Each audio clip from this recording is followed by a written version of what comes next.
Welcome to Let Me Fix This. Enjoy the video. You start by opening your shot and selecting the puppet or camera you will animate.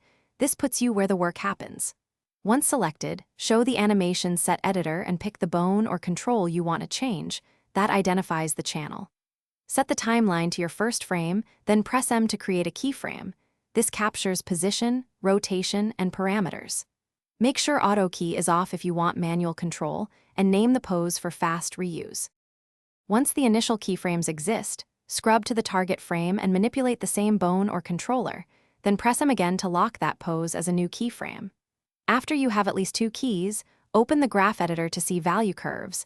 This is where timing and flow live. Make curve adjustments to smooth pops, choose ease in slash out or linear interpolation, and tweak tangents for arcs. Keep checking playback so motion reads naturally. Small curve edits finish by adding breakdown keys and micro adjustments. Insert in between keys where motion needs weight, then bake transforms if you need a static sequence. Make sure to view the motion through the camera to confirm composition and watch for sliding feet or joint popping. Fix those with small counter keys. If keys fail to register, first verify the correct controller is selected. Next, reset transforms on that object, save, and restart SFM. This usually clears locked states.